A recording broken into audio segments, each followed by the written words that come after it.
Maya-maya pa dumating si Philip kasama si Ben. Di naman masyado madilim dahil nilagyan nila ng mga ilaw ilan sa parte ng kabuuan ng isla. But since it's an island, madamo pa rin ang kapaligiran. A typical island indeed. Dave, akin na si Stephanie. Go and help them. Kinuha ko ang anak ko na mukhang pagod na yata sa pagkumbinse sa papa niya na gusto niyang maligo sa dagat. Dilala nilang ilan sa bagahe namin at naunang maglakad. Nakasunod kami ni Pauline, Amanda, at sa likuran namin si Diego na buhat-buhat ang anak kong si Ino. Nag-uusap si Dave at ang mga kaibigan niya habang nakasunod kami sa likod. Hindi pa ba inaantok yung bulilit na yan? Talong ni Pauline habang hinahaplos-saplos ang buhok ng anak ko na nakahiga sa dibdib ko habang buhat ko. Yan din ang gusto ko itanong kanina pa dito eh. Sleep ka na muna anak, anong oras na oh? Sabi ko rito habang hinahagod ang likuran niya. Mama, swim tayo. Natawa si Pauline nang marinig ang sinabi niya. Napabuntong hininga na lang ako, tila nagkomento pa. She's not still get over about that. Just a few 10 minutes, nakarating na kami sa sentro ng isla. Pagdating namin doon, sinalubong kami ng mga taong gusto ko nang mayakap. Nandun si Agatha and she's pregnant. Gaya ng sinabi ni Ino na magkwento siya. Si Angie na ngayon maiiyak na makita ako. Ang parents ni Dave at ang isang batang hindi ko kilala. Agad lumapit si Dave sa mga magulang niya habang tumakbo naman sa gawi ko si Agatha at Angie. Zelaya, Diyos ko, salamat at buhay ka. Di nila ako mayakap dahil sa batang buhat ko ngayon na naguguluhang nakatingin sa kanila. Oh my God! Zelaya, matres mo lang ba talagang ambag mo sa lahat? Sabi nitong binuntutan ng tawa ni Agatha. Kanina naiiyak akong makita siya, ngayon parang gusto ko siyang sipain. Para kang si Pauline, sabi ko at inirapan siya. Totoo, Angie. Nagulat nga ako nung makitang malit na female version ni Dave kanina eh. Naawa na rin ako sa kaibigan natin. Siya nag-anak, wala naman namana sa kanya. At sabay silang tumawa na ikinasimangot ko. Hello baby girl, I'm your tita Angie. Halika, sama ka kay tita? Hi, tita Angie. Nahihiyang sagot ng bata. Pumayag naman na kargahin siya ni Angie kaya't napatin ako kay Agatha na naiiyak talaga habang nakatingin sa akin. Lumapit ako sa kanya. She's pregnant again. Mas lalo siyang gumanda. Payakap nga, sabi ko dito. Lumapit naman siya at yumakap sa akin. Sobrang sensitive niya dahil na rin sa buntis siya. I hate you. I thought iniwan mo na kami. Di naman yata mangyayari yun. Natatawang sabi ko sa kanya. Si Amanda pumasok na sa malaking bahay sa harapan. Actually, may mga mansyon dito sa isla. Parang di nga isla to eh. Tapos yung isang pinasukan ni Amanda. Yung mga kalalakihan nag-uusap except for Dave. Nakausap ang mga magulang. Nang mapatingin sa akin ng ina ni Dave, bahagya akong kinabahan. Last time, di naging maganda ang huli naming pag-uusap. Babe, come here. Tawag ni Dave na siya nang may hawak kay Ino ngayon. Kinakabahan talaga ako. Ganoon pa rin ang aura ng mama niya. Go, everything will be fine. Sabi ni Pauline sa gilid ko. Nagpakawala ako ng isang malalim na puntong hininga habang naglalakad papunta sa gawin nila. Nung nasa tapat na nila ako, agad akong lumapit kay Dave. Pinagsiklop lang ni Dave ang kamay naming dalawa. Hinalikan ako sa gilid ng ulo. Don't be scared babe, I'm here. Bulong niya, kahit nasa harapan namin ng mga magulang. Hello po ma'am, sir. Makatungong sa babati ko. Di ko talaga kayang salubungin ang mata ng mama niya. Alam ko hindi niya ako gusto para kay Dave at di ko alam kung ganoon pa rin ba hanggang ngayon. Tahimik ang paligid kaya't lalo pang nagpatindig sa kaba ko. Pinipisil ko rin ang kamay ni Dave para lang maibsan ang kaba sa puso ko. Pero nagulat ako nang maramdaman ang yakap sa akin ng ina ni Dave. Sobrang gulat ko, hindi ko magwang tumugon at yakapin siya pabalik. Sa sobrang tindi ng kaba, lalo ko na estatwa sa yakap ng ginang. I am so sorry, Iha. Base sa boses nito, umiiyak siya. Napatingin ako sa papa ni Dave at nakita nakangiti ito sa akin habang nakatingin sa amin. Kahit si Dave nakangiti rin. Nang kumala si Mrs. De Silva, nakita kong luha sa mata niya, puno ng pagsisisi. I'm sorry dahil sa akin kaya umalis kayo ng araw na yon. Because of me. Di yan natuloy ang sasabihin dahil sa kanyang pag-iyak. Di ko akalaing sa gitna ng kaguluhang to, mangyayari pa rin ang bagay gaya nito, na darating ang panahon magiging okay kami ng mga magulang ng lalaking ama ng mga anak ko. Kung noon isa sila sa mga problema ko, ngayon kampante na ako. Kampante akong makikita namin ang kapayapaan sa lugar na to. Di magiging madali ang lahat pero alam ko malalagpasan din namin lahat. Is he my grandson now?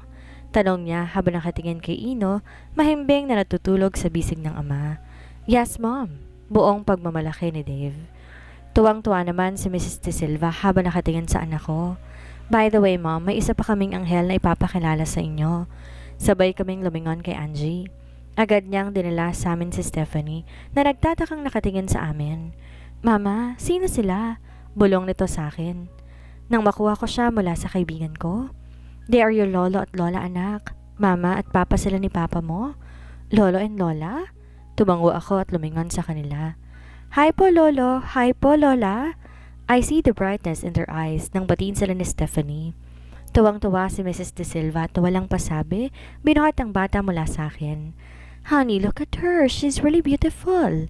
Mana sa lolo. Natawa ako sa sinabi ni Mr. De Silva, ganon din si Dave. Lolo, who is she? Napatingin kami sa bata na kanina pa nakatingin sa amin. Nung nakita namin ng mga magulang ni Dave, unang nakakuha ng atensyon ko ay ang batang kasama nila. Babe, kunin mo muna si Ino. Sabi ni Dave at agad kong tinanggap ang bata, nilapitan niya naman ang batang tahimik lang nakamasid kanina. Bakit kasing pang munting captain namin? Tanong niya sa bata. Nako, iho. Nang lumabas kami ng mommy mo, gumising din siya at nagpumilit sumama. Si Mr. De Silva. Bakit di ka na natulog, ha? Malumanay na tanong ni Dave dito habang marang inaayos sa magulong buhok. Tito, kasama niyo po ba si mommy? Tanong niya. Sinong mommy ang tinutukoy niya? Tumingin si Dave sa mga magulang niya bago balingan ng tingin ulit ang bata. The child's face is hoping for something. Can we talk about this? Pagising mo bukas? Kasi look, it's still evening at dapat sa mga kagaya mo, matulog para mabilis kang mag-grow. Mahabang paliwanag ng salaysay ni Dave sa bata. Naiintindihan mo ba si Tito? Dahan-dahan naman tumango ang bata. Kinarga to ni Dave at tumarap sa amin. Bukas na lang kami dadalaw sa inyo, Ree and Dave. Magpahinga na muna kayo, sabi ni Pauline at katabi nito si Diego. Kami rin, Brute, Zelaya, magpapahinga na muna kami. It's Kael habang katabi si Agatha na nakatingin sa amin at nakangiti. Nang makapagpaalaman kami sa isa't isa, inaya kami na mag-asawang alyante na pumasok sa bahay na tinitirhan nila. Lola, your house is big, but my papa's house is bigger, komento ng matabil kong anak. She was referring to Via's house. Tapos na yung bahay na pinapagawa mo, anak? Tanong ni Mrs. De Silva kay Dave. May bahay siyang pinagawa? Mama, it's a surprise, pagmamaktol niya. Oh, tayong sagot ng ginang nang ma-realize ang sinabi na sagot ng anak. Nagkunwaritong walang sinabi at sinagot ang mga katanungan ng bunso ko na nagsimula na namang dumaldal. Panay ang tawa ni Mr. De Silva sa anak ko habang aliw na aliw sa pagsagot ang lola niya sa kanya. Napatingin ako kay Dave na nakasimangot ngunit alam ko masaya siya deep inside. Na makita na tinitingnan ko siya, tumigil siya sa paglalakad, tsaka nagpakawala ng buntong hininga. Well, may pinagawa akong bahay. I want it simple but after I saw the house of Vios, I changed my plan, sabi niya. Dahil baka mapunan ng anak mo na mas malaki ang bahay na tinitirhan niya dati? Natatawang sabi ko. It's not impossible. Yan ang kwento ko ngayon sa bahay na nakikita niyang papasukan namin. Kind of. Anyway, gusto ko rin ibigay ang lahat sa inyo. You deserve the best, lalo na ng mga tagapagmana natin. Seryosong sabi niya habang nakatingin sa mga mata ko. From that moment, I can say, swerte ako sa kanya. Bihira na lang kagaya niya ngayon, papakawalan ko pa ba siya? Kung ginawa ko yon, ang tanga ko na siguro. Oh, my baby so sweet. I sounded so pabebe, but it made him blush and I'm satisfied. Kinaumagahan, nagising akong late na. 12 noon na, and si Dave is nowhere to be found. Bumangon ako at naligo. Di ko alam kung gising na rin ba kaya ang mga anak ko o tulog pa ang mga to. After kong maligo, agad ako nagbihis at pagkatapos doon lang lumabas. Pagkalabas ko, rinig ko ang tawanan ng mga bata. Dumuwa ako sa baba. Nasa sahig sila kasama ni Oshani. They are enjoying the presence of each other. Lalo na ang boses ng anak ko na si Stephanie na halos nakalunok ng megaphone sa lakas ng boses. Naglalaro sila ng mga bilog-bilog na parang slime na pag nilagay sa tubig ay lalaki. Not to mention, dahil may mga animals like din na kasama. Pababa ako na makakasalubong ko si Dave. Kasunod naman ito si Amanda. They are laughing at each other. They are friends but sometimes I cannot stop my jealousy. Every time I see him with Amanda, ang sarap ipagdamot. I shouldn't feel that but I can't help it. Lumapit ako kay Dave. Nagulat pa siya na makita niya nga ako. Agad ko rin ipinulupot ang kamay ko sa leeg niya at hinalikan siya sa labi. Naramdaman kong para siyang nabigla sa ginawa ko but late on her responded. Napangiti ako sa kalooban ko. Buti naman at nag-respond dahil kung hindi, I will forbid him to sleep in our room tonight. Hello, my world? Nakangiting bati niya. Ang ganda ng ngiti niya at mukhang maganda ang gising. I wonder why. Hi babe. Biglang namula ang kabuuan ng mukha niya kaya natawa ako sa sagot ko. I really love to see him blush because of me. It is satisfying. I winked at him at hinarap si Amanda na nakatingin sa amin na may ngiti sa labi. She's happy for us. I can see that. Kung gaano ko siya sinusumpa noon, mas nagugustuhan ko siya ngayon. She is very kind and sweet. Kung ako rin naman kasing nasa kalagayan niya noon, I will do the same. Good noon, Amanda. Bati ko sa kanya na may ngiti sa labi. Good noon, Zelaya. Bati niya pabalik. I don't know why, pero bigla kaming natawa sa isa't isa. I'll just go downstairs. Titingnan ko kung may maitutulong ba ako kay mama. Sabi ko habang kaharap si Amanda where in fact, para yon sa kanilang dalawa. Sige Zelaya, sa kwarto mo muna ako.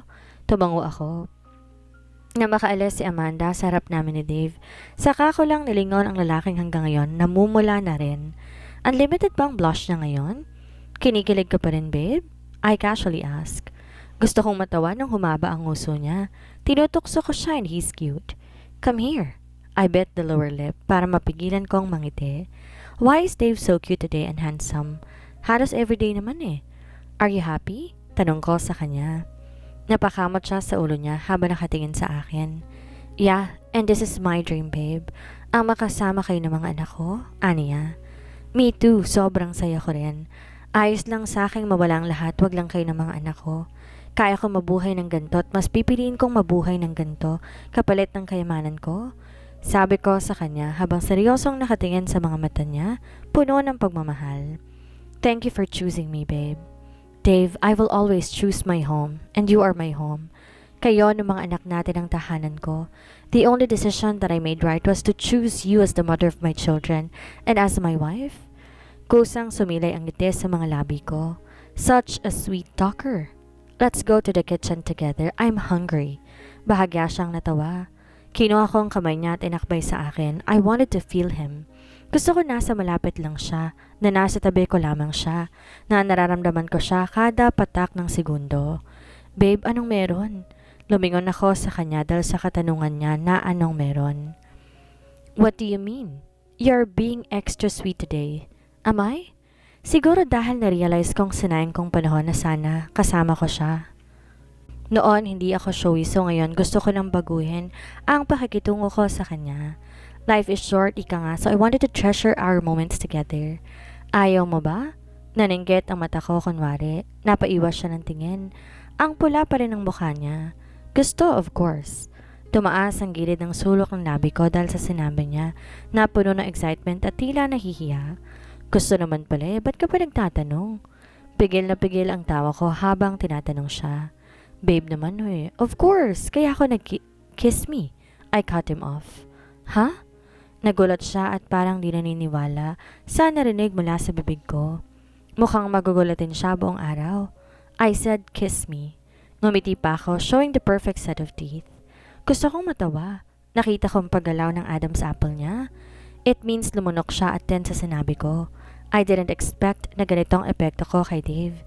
Though he acts like parang first kiss niya to, para namang virgin to. Ang tagal. Kung ayaw mo, it's fine. Tumalikod na ako at nagmarcha paalis nang higitin niya ako paharap. Sa sobrang bilis ng pangyayari, natagpuan ko na lang ang sarili ko, tumutugon sa bawat halik niya sa akin.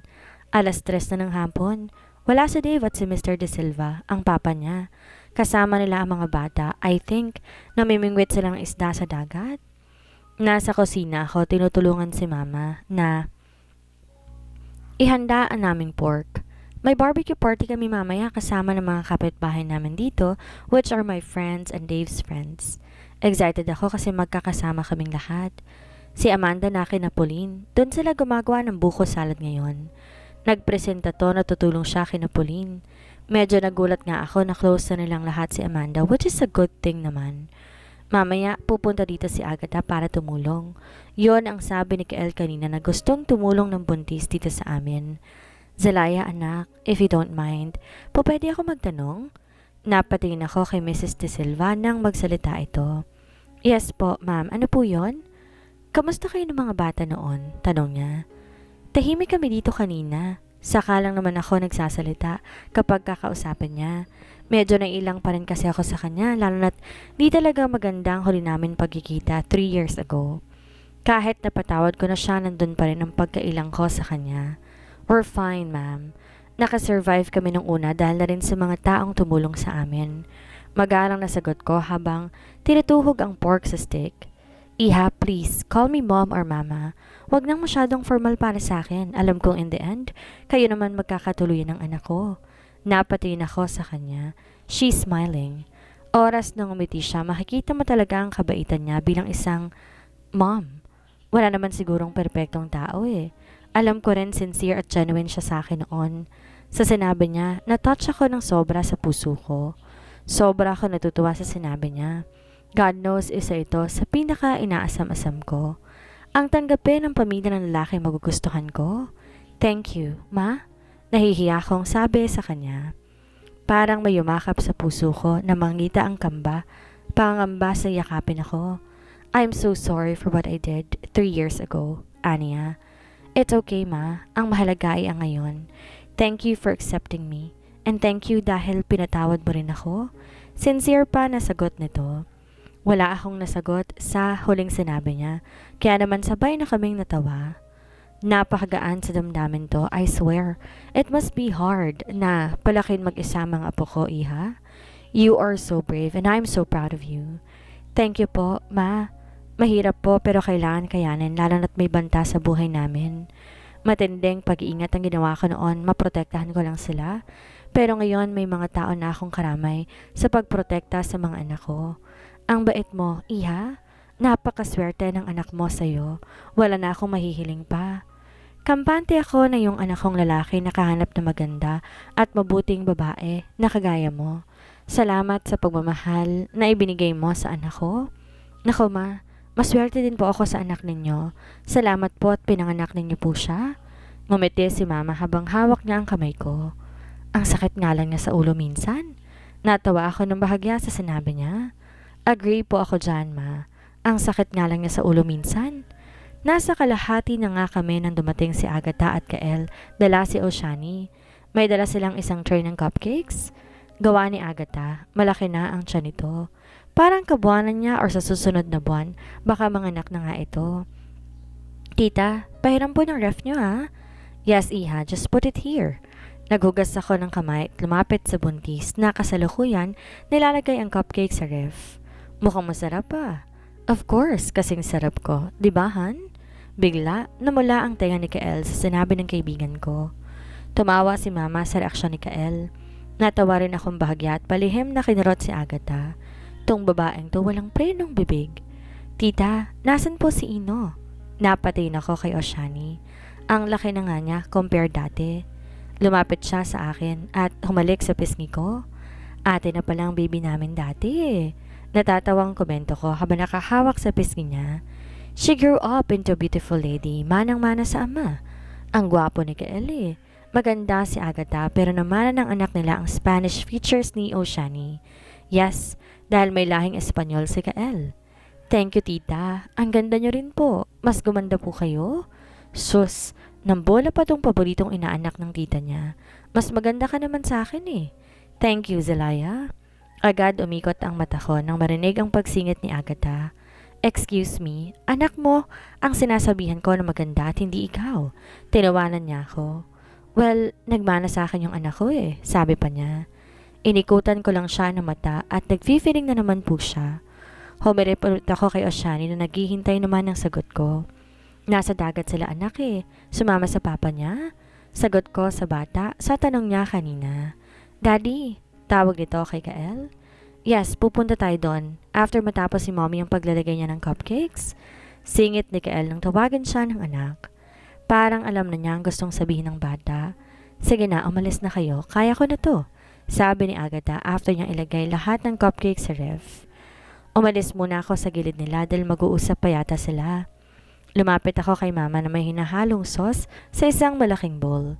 You need help, ma? It's fine, iha. Patapos na rin to. Tapusin na lang natin yung paglalagay sa sticks at takpan na lang ng cellophane pagkatapos. Sabi niya. Medyo maraming ang lulutuin namin ngayon. Sige ma, ako nang bahala dito. Tinapos kong pagtuhog sa natitirang karne sa mesa. Tinakpa ng cellophane gaya ng sabi ni mama kanina. Maya-maya pa'y lumapit na si Agatha. Mukhang tapos na ang pag-uusap nila sa mag-ama niya. Nakaalis na rin si Kael at Oshani. Nasaan yung mga hotdog, Ri? Inampisan ko ng tuhugin yon. Napahinto ako sandali. Parang ang sagwa naman pakinggan ng word na tuhugin. Nadedemonyo ang utak ko at talagang madumi lang iniisip ko. Kinukong hotdog na binalatan namin ng cellophane kanina ni Mama. Here! Sabay bigay kay Agatha na kasalukuyan nagbubukas ng 4 na pack na marshmallow. Zelaya, Agatha, maiwan ko na muna kayo dito. Pupuntahan ko lamang si Angie. For the setup, paalam ni Mama sa amin. Si Angie kasi nagsiset up ngayon para sa party mamaya. Magaling kasi yun mag-organize eh. Hindi naman yun naging organizer sa mga event para sa wala lang. Sige po, ma, tita, sabay na sagot namin ni Agatha. When mama left, agad kong hinampas sa katabi ko sa braso. Mama na pala, tanggap na? Tanong nito. Talagang napansin pa niya yun ha? Dakilang marites din talaga itong kaibigan ko. Makikichismis ka lang eh. Natatawang sagot ko. You're right. But you know what, Zelaya, na-miss ko to. Itong bonding natin tong dalawa. I can't wait sa party natin mamaya with the kids. Parang noon lang ginagawa ito naman kakaibigan. Ako rin, nakaka-excite nga na nagkakaintindihan kami ditong lahat. Pero dati kasi kasama namin si Leah. Gusto ko sana i-open ang topic about Leah pero wag na lang muna.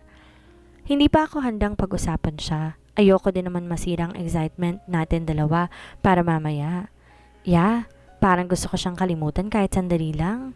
Malungkot na sabi naman ni Agatha. Pero alam natin dalawa na hindi mangyayari yon dahil Leah is part of our lives at di naman na yun magbabago pa. Tinuring naming matalik na kaibigan kahit nakakalungkot isipin na ganito ang kinalabasan. How are you and Dave? Tanong ni Agatha. We're doing great so far. Kasala na ba ang punta nito? Natatawa pang tanong niya. Napailing na lamang ako at natawa. Chismosa talaga. Nabuntis lang ay? So akala ko ba ayaw mo nang sundan pa si Oshani? Natatandaan ko before, ito yung palaging pinangangalandakan niya sa akin na ayaw niya na magkaanak ulit dahil masakit daw. Sorry bes, masarap bawat galaw nadadala ko. Agad na mula ang buong tenga ko sa bulgarang sagot ni Agatha sa akin. Nakurot ko siya na siyang kinareklamo niya. Araya, masakit. Ayusin mo yung lumalabas sa bibig mo, Agatha, ha? Nako, ito naman parang virgin. Bakit? Hindi ba tumirik yung mata mo nang ginagawa niyo yung bunso ninyo? Diyos ko, ikaw na buntis ka. Yung bibig mo. Ito naman pa virgin talaga. Bakit? Di ka rin ba nasarapan? Mas nauna ka pa nga sandan si Ino eh. Ulit niya sa sinabi kanina. Sabay irap. Bakit yung bibig mo walang filter? Tigilan mo nga ako, Zelaya, if I know. Tumirik din yung mata mo sa sarap. Agatha, halas ka na sa akin. Achuchu! Nako, Zelaya, tigil-tigilan mo ko. Di gagana sa akin yung painosentihan mong banatan. At talagang bulgaran lahat? Kunot noong tanong ko sa kanya. Hindi ba totoo? Tanong niya habang nakapamewang. Tumahimik ako, pulang-pula na talaga ang mukha ko. Kung nandito lang lahat ng kaibigan ko, I'm sure pagtutulungan nila akong asarin. O, bakit tumahimik ka? Oo na. Umira pa ako sa kanya. Natawa siya, tinignan ako na may nakakalokong ngiti. Di ka pa nadaligan mula na magkita tayo, no? Nakagat ko ang labi sa sinabi niya. Diyos ko, Panginoon, itong babaeng to, ilayo niyo siya sa akin. Ay, bes, magpaganon ka ulit. Tumalikod na ako, tuminga na malalim. Masyado mainit ang lugar. O, saan ka pupunta? Magpapahangin ang init eh. Ang init o nag-iinit ka? Pumikit ako at di na siya nilingon pa. Bahala siya. Paglabas ko, una ko nakita si Angie na nag-i-instruct sa mga tauhan ni Philip. Pakilagay ito dito, salamat. Sabi niyang may hawak na gunting at glue gun sa kamay. Angie, tawag ko dito. O Zelaya na, parito ka. Bakit? Si Mama? Tanong ko. Kumunot ang noon niya sa sinabi ko. I mean, Mama ni Dave? Pag-uulit ko at sumilay ang ngiti na puno ng kalokohan sa mukha niya. Nakakatakot siyang tingnan. Para siyang sinapian. Si tita, pumunta kay na Pauline. Tutulong daw siya doon. So anong ganap? Mama na palang tawag mo sa kanya ngayon eh. Level up na ba? Isa pa to eh. Mas malala pang mang-asar kesa kay Agatha. Tigilan mo ako, Angie ha? Tigilan niyo ako sa pang-asar na yan. Kakatapos ko lang kay Agatha. Don't tell me siyang papalit. O bakit? Di naman kita inaasar ah. Sabi niyang nagbibigil ng tawa kahit sinamaan ko siya ng tingin. Needed mo ba ang tulong dyan? I can help. Sige, medyo needed ko talaga ng tulong eh. Inabot niya sa akin ang glue gun at tinuro yung mga letters na didikitan ng mga sequence. Nga pala, Zelaya, hanggang ngayon, di pa rin ako makapaniwala sa ginawa ni Leah. Napatingin ako kay Angie at may lungkot sa mga mata nito. Kaya pala umabot tayo ng 6 years bago natin nahanap si Dave dahil winawala niya tayo. Kaya pala nung sabihin ko sa kanya about sa possibility na baka si Dave ang ama ni Ino, pinigilan niya ako. Agad akong napatingin kay Angie. Naalala ko si Angie nagsabi sa akin about kay Dave. Nagalit siya na sabihin ko sa kanya ipapakita ko lang ang picture sa'yo dahil nababaka sakali ako na mamumukaan mo. And after kong gawin yon, di na malapit ang loob namin sa isa't isa. Ramdam ko ang galit niya. Nung una hindi ko inintindi pero ngayon mukhang alam ko na ang rason. Angie, bakit di mo sinabi sa amin noon? Dahil ayoko magkagulo ang pagkakaibigan natin dahil doon. Di ako nakapagsalita sa sinabi ni Angie. Di ko alam noon pa man, di na pala maganda ang relasyon nila ni Leah. Galit ako sa kanya, Zelaya. Di ko alam na magagawa niya sa atin yon lahat. Tuwing naisip ko yung mga paiyak-iyak niya noon sa libing ninyo, parang naninindig ang balahibo ko. Di ko alam may ahas na pala tayong pinapapasok sa buhay natin na mahabang taon. Kahit ako rin galit na galit ako sa kanya. Di ko akalaing gagawin niyang lahat yun sa amin. Maraming buhay ang apektado, marami siyang buhay na dinamay sa kasamaan niya. Sa tuwing iniisip ko ang kalagayan ni Sabina, nagpupuyos talaga sa galit ang kalooban ko. Gustong gusto ko siyang balikan at pagbayadin.